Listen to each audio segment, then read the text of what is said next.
My name is Kehinde Oyebami. I am your host on the Health Field Plus podcast channel. My friend who doesn't know me well call me the doctor.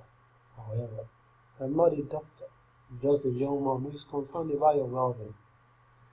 Today we are going to talk about the disease that is gaining a fast popularity in our community. Some of you know it already. It is called the Lassa fever. Do you know that the Nigeria Center for Disease Control, NCDC, has made it known that there is an increase in the number of casualties of Lassa fever in Nigeria? For some of you, friends, who doesn't know about Lassa fever?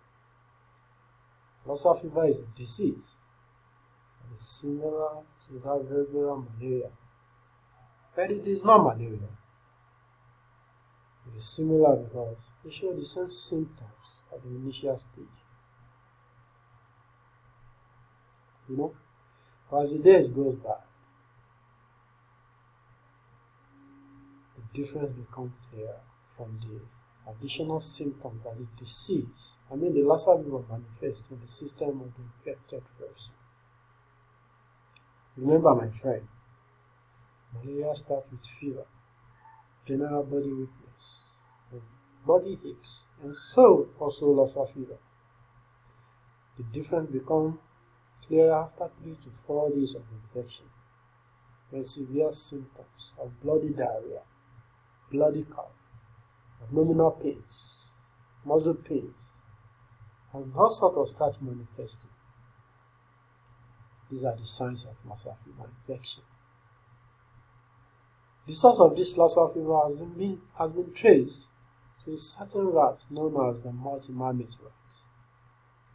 This rat is said to be the carrier of this Lassa fever virus.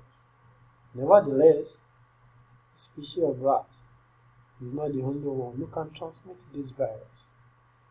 I want you to know that woman could contract this Lassa virus from any other rat through the droppings, saliva, or urine.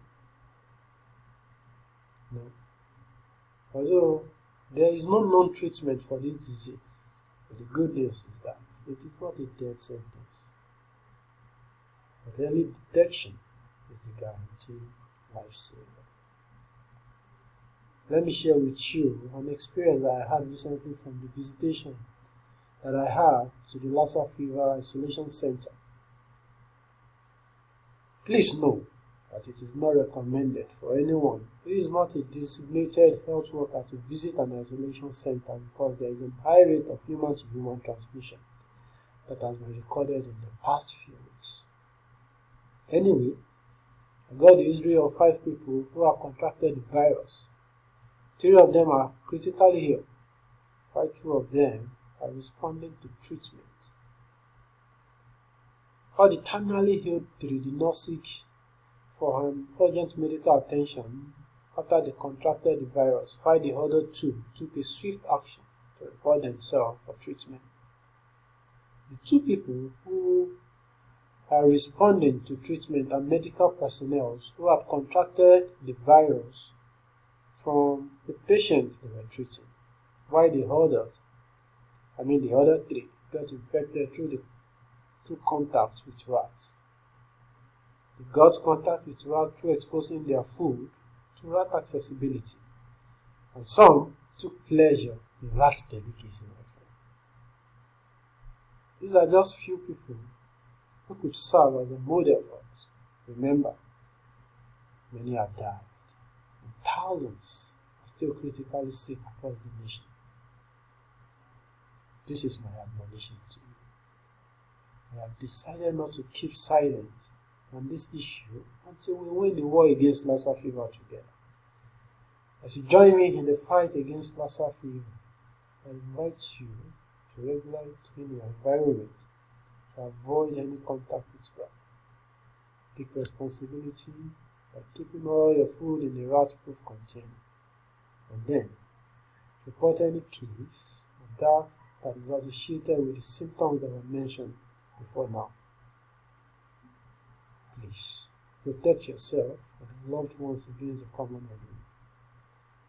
I want to thank you for your attention. Please join me again next week for an update on this Lassa fever disease. Thank you very much. Have a wonderful day.